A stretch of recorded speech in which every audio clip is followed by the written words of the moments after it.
Bienvenue voyageurs dans la caravane de la Gitane sans filtre. Je suis ravie de vous retrouver pour l'analyse générale de la pleine lune en taureau qui aura lieu le 15 novembre 2024 à 22h28 heure de Paris sur le 24e degré. Alors, du taureau pour la lune et du scorpion pour le soleil. Il est encore temps de participer au concours d'Halloween sur ma chaîne jusqu'au 30 novembre pour gagner 1 heure de consultation avec moi.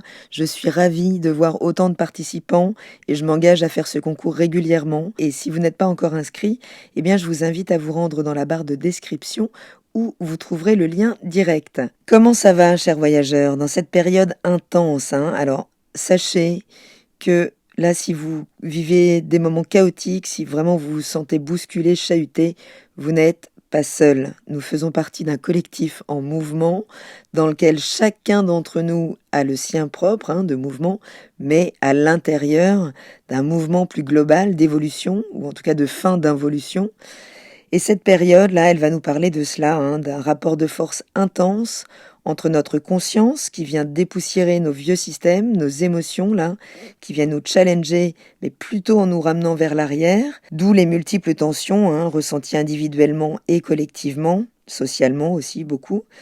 Mais l'idée est de réfléchir ou de sentir jusqu'où nous pouvons aller dans la pollution de nos propres systèmes, pour prendre conscience qu'il est temps de se détacher d'un ancien qui bloque l'accès fluide au nouveau.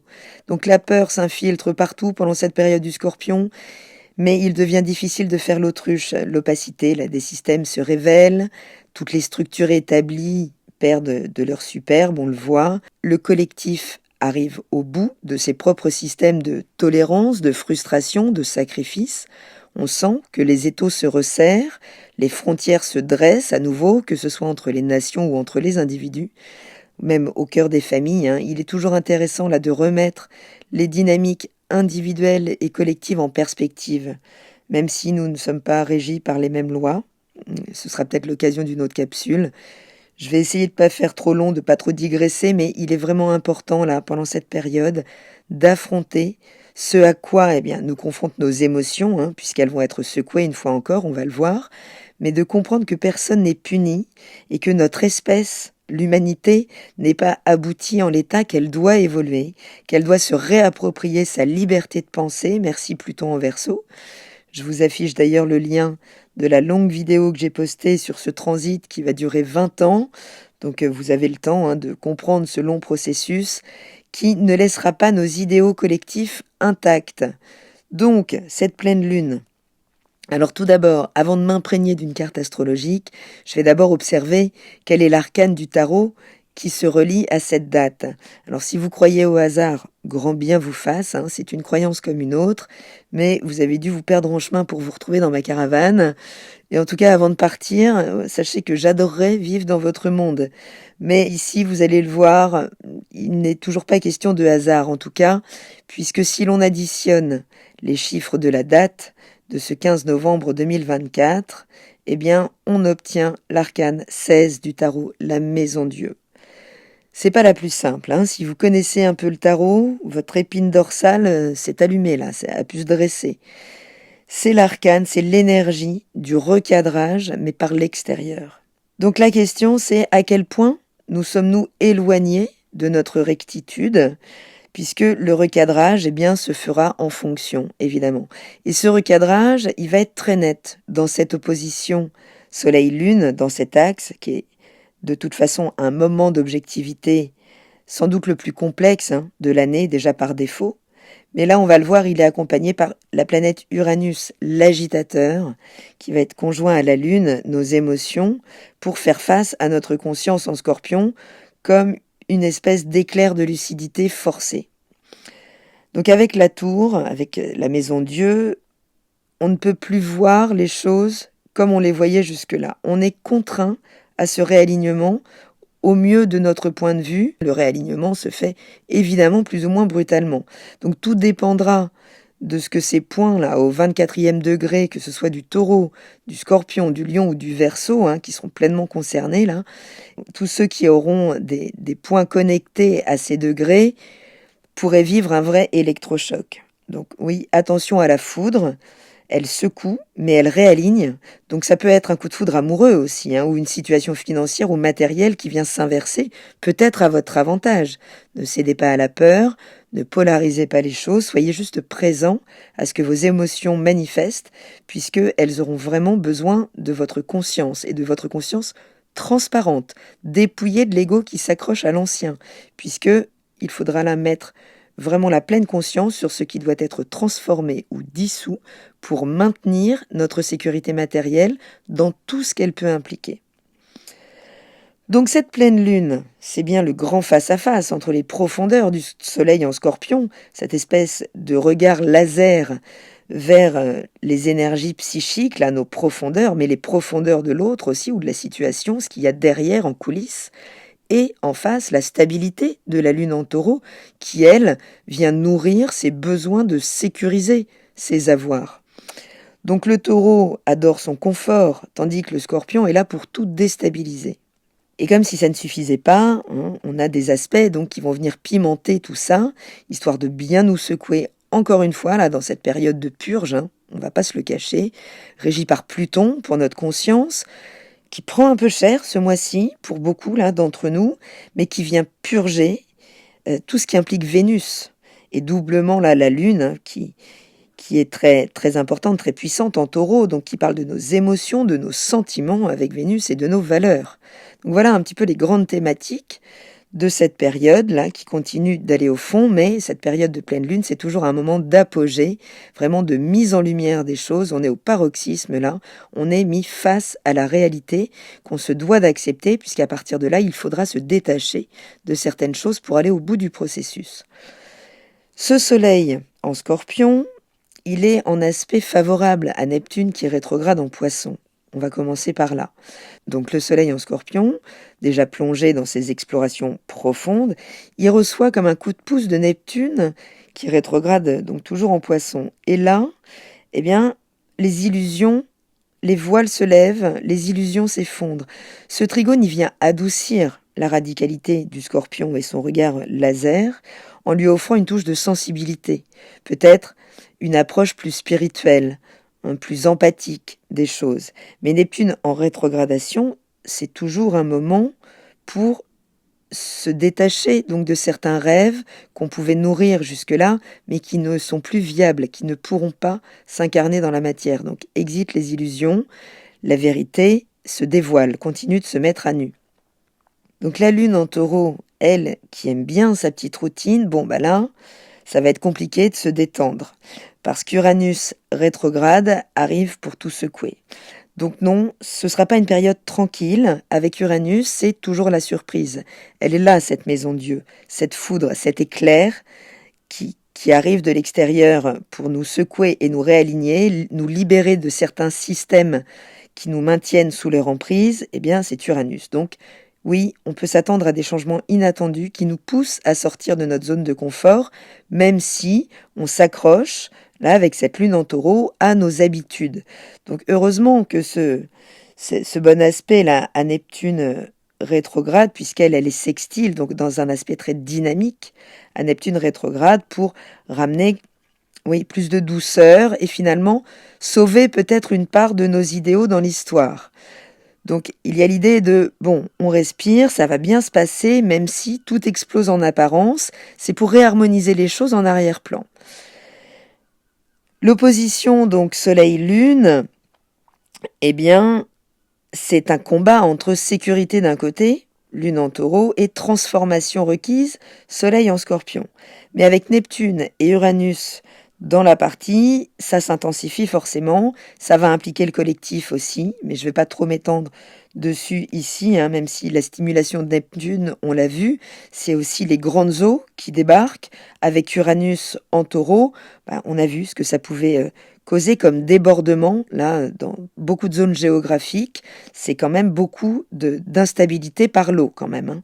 Donc c'est une invitation de toute façon au niveau individuel à lâcher les vieilles sécurités pour plonger dans cet inconnu auquel nous invite Uranus, tout en gardant un pied dans la réalité matérielle, merci la lune en taureau.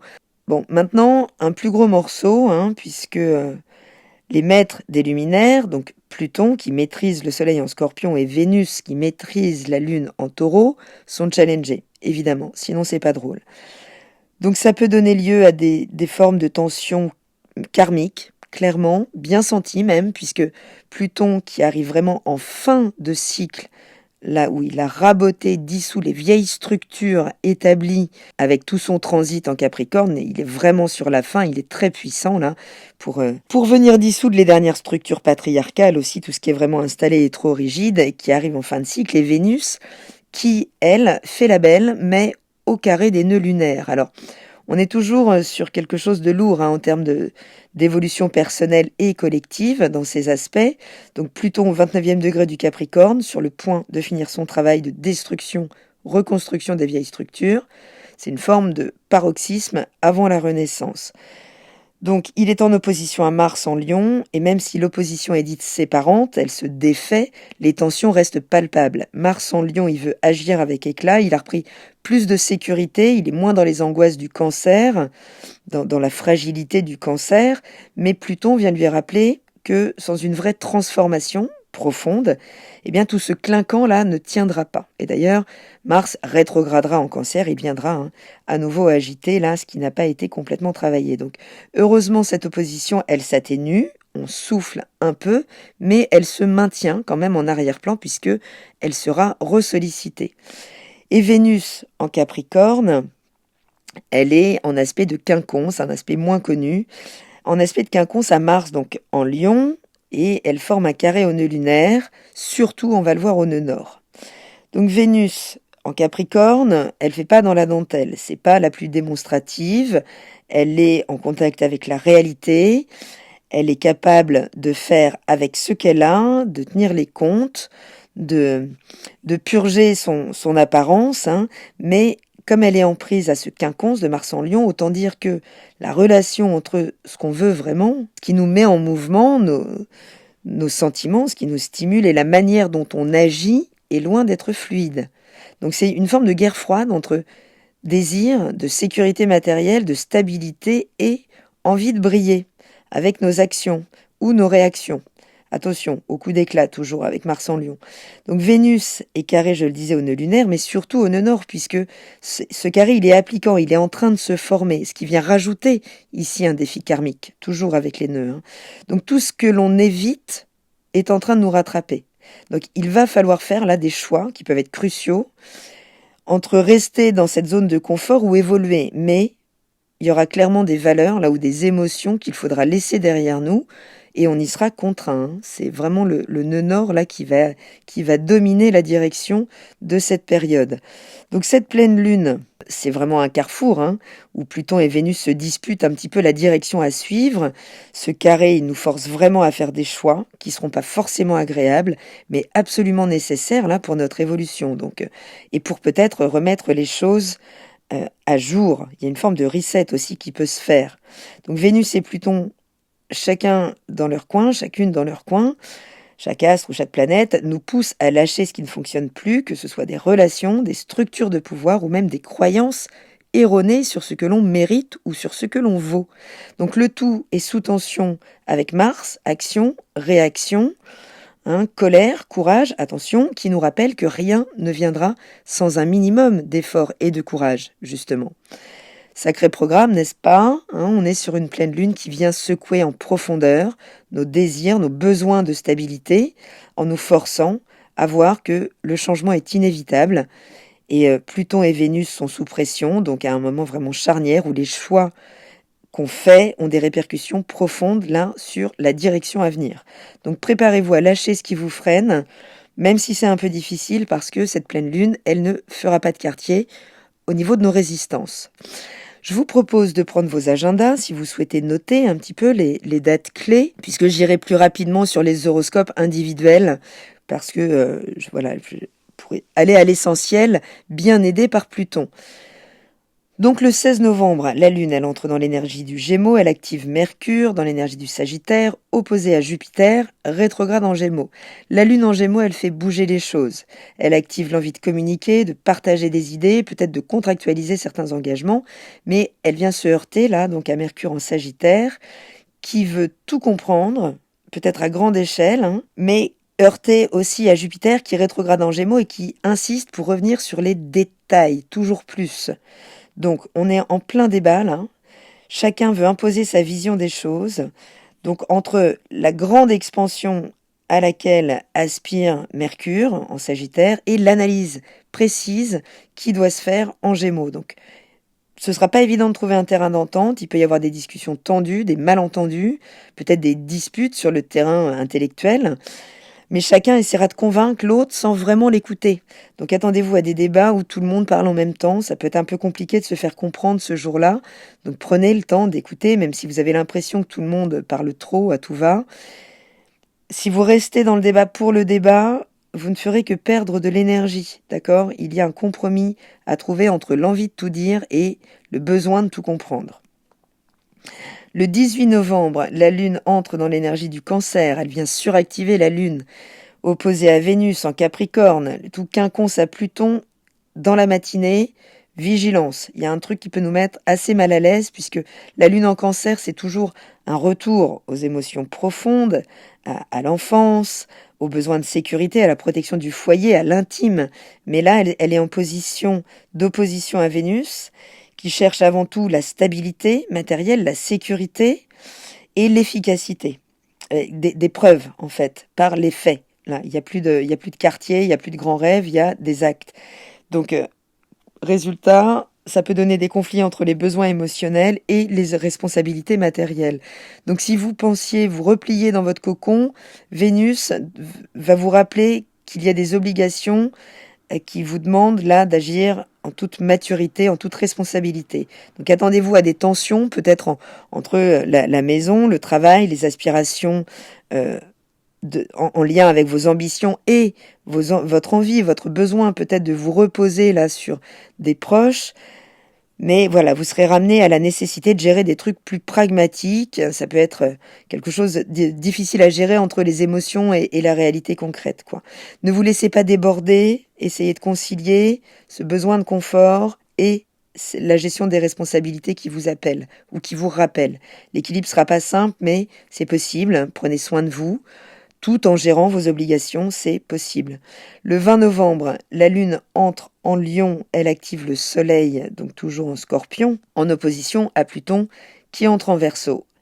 La Lune, quand elle entre en Lion, elle veut briller, elle veut s'exprimer, exprimer sa créativité. Mais le Soleil en Scorpion est là pour lui rappeler que tout n'est pas que lumière, hein, qu'il y a des ombres à explorer. Donc Pluton qui entre enfin là en Verseau, après ces années en Capricorne, il apporte une révolution. C'est un moment où les vieilles structures, là, se terminent. L'innovation se prépare ou s'impose. Donc, des événements plus puissants, là, qui peuvent tourner autour du pouvoir, de la transformation, des rapports de force qui pourraient surgir.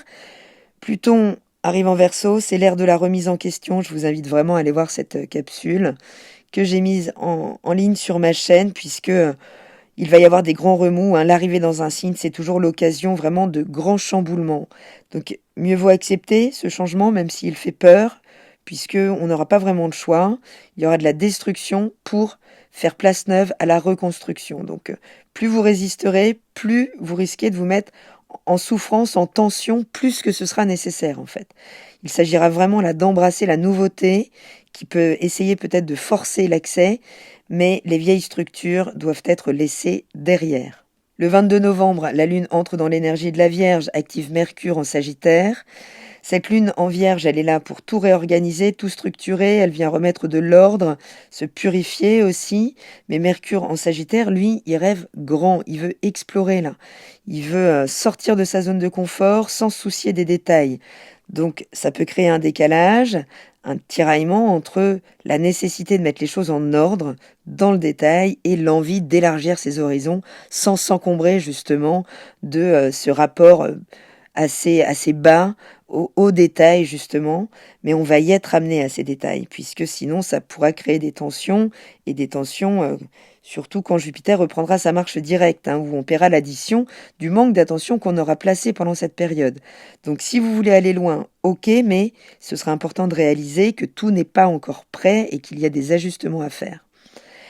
Vénus, toujours en Capricorne, elle, sera en aspect dynamique, favorable à Saturne en Poisson. Vénus en Capricorne, elle préfère la qualité à la quantité.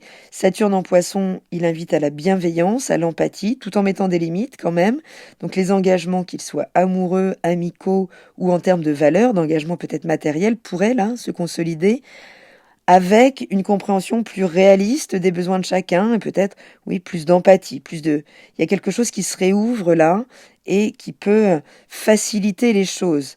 Surtout si vous êtes dans un plan réaliste, parce que, oui, on peut avoir des grands rêves, mais ils ne se réaliseront que sur une base solide, tangible. Donc, utilisez cette lune en vierge pendant ces 2 jours pour organiser vos idées, donner un cadre à vos ambitions.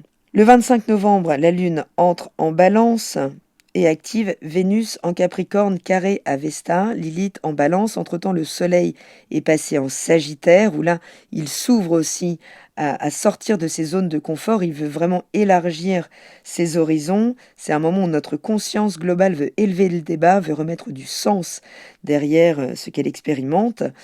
Et donc, cette lune, là, en balance, elle vient harmoniser les relations. Mais avec Vénus en Capricorne, on parle toujours de stabilité matérielle, de gestion concrète, de contrôle de nos valeurs.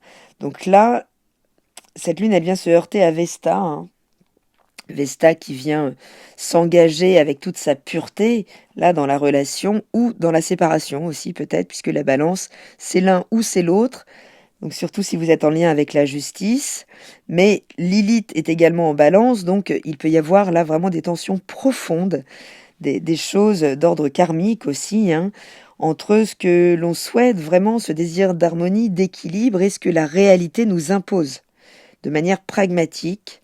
Donc on peut être confronté à ça, à ce que nos idéaux relationnels là soient mis à mal quand même, par rapport à ce que l'on doit vraiment gérer. On va demander vraiment on va nous demander de nous impliquer avec courage dans ce qui est en train de se passer au niveau relationnel ou en lien avec la justice également. Donc il y aura des tensions qui peuvent surgir, vraiment faire remonter des choses très désagréables, toujours des tréfonds avec Lilith, hein, mais ce sera toujours en fonction de nos attentes plus ou moins réalistes, de ce qu'on a établi. Donc oui, il pourrait y avoir des confrontations avec notre fort intérieur, avec les autres, pour trouver des points de compromis. Donc ne cherchez pas la perfection absolument, ce sera inutile. Il s'agira là d'accepter que tout n'est pas harmonieux justement, et trouver l'équilibre entre la réalité et ce à quoi vous aspirez réellement. Le 28 novembre, la Lune entrera en Scorpion et elle activera Pluton en Verseau. La Lune en Scorpion, ce sera le retour à une grande intensité émotionnelle, là. Et avec Pluton fraîchement entré en Verseau, eh bien, on sera en plein dedans, là, cette période de transformation.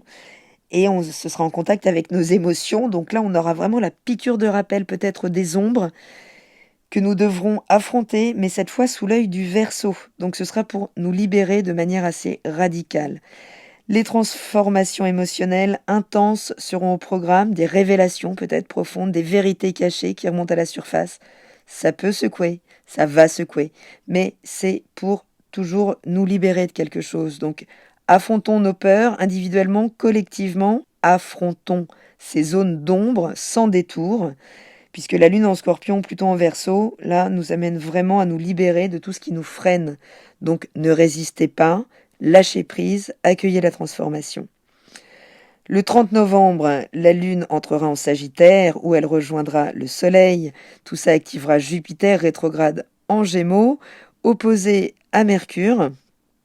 Toujours donc dans l'énergie du Sagittaire et rétrograde. Je vous invite aussi à aller voir toute cette étape de rétrogradation dans la vidéo que j'avais postée à ce sujet. Donc cette lune en Sagittaire, là, elle va vraiment révéler nos besoins d'expansion, de voyage, d'aventure, de plus grand, de plus large, de plus profond, de plus sensé aussi. Donc elle va se heurter à Jupiter qui rétrograde en Gémeaux, qui veut revoir les détails, qui peut se détacher de certaines relations qui ne sont plus assez profondes, qui ne nourrissent pas notre dynamique mentale, intellectuelle, qui ne nourrissent plus nos communications, hein. Et pour ne rien arranger, Mercure en Sagittaire est aussi rétrograde. Donc ce sera encore le moment d'aller toujours plus loin. C'est un moment où on se coupe un petit peu socialement. De toute façon, la communication se brouille, on se fait plus comprendre puisqu'on doit continuer d'aller explorer intérieurement ce qui se passe là. Donc on peut se trouver bloqué extérieurement pour réviser les choses, les contrats, tous les projets en lien avec les voyages, les expansions, peut-être les hautes études, puisqu'on devra encore revoir les choses là. Donc des idées qui tournent en boucle sans vraiment avancer pour nous permettre d'aller plus en profondeur. Donc ça pourrait occasionner bien des frustrations autour de certains projets, autour de certaines ambitions. Vous pourrez avancer, mais ralenti par des obstacles peut-être intellectuels, contractuels, des détails qui reviennent là pour nous permettre d'aller plus en profondeur pour assurer une progression plus vaste. Donc il va falloir faire preuve de souplesse pendant cette période, revisiter ses plans, accepter les ajustements et garder l'esprit ouvert. Voilà, c'est un programme dense, encore, je sais. J'adorerais le jour promis où l'univers me donne les clés du destin du collectif. Je nous fais remonter sur des licornes tous, mais c'est pas le cas. Donc, et je ne veux pas de cette responsabilité. Donc, entendez que oui, ça pique, c'est difficile, mais il n'y a pas de punition individuelle. Il n'y a que des consciences individuelles qui doivent se restaurer pour que le collectif puisse évoluer et se libérer d'anciens carcans dans lesquels il ne peut juste plus suivre l'évolution naturelle des choses. Voilà voyageurs, je vous embrasse, n'hésitez pas à activer la cloche, je posterai les horoscopes individuels mais plus courts. Je vous invite vraiment à revenir là-dessus. Je vais préciser les secteurs de vie qui vont impacter les énergies par signe. Je vous embrasse, prenez bien soin de vous, soyez dans un maximum d'empathie avec vous, ça facilite l'empathie vis-à-vis de l'autre et ça réduit la puissance des conflits. Je vous embrasse et je vous dis à très bientôt dans la caravane de la Gitane sans filtre. Salut!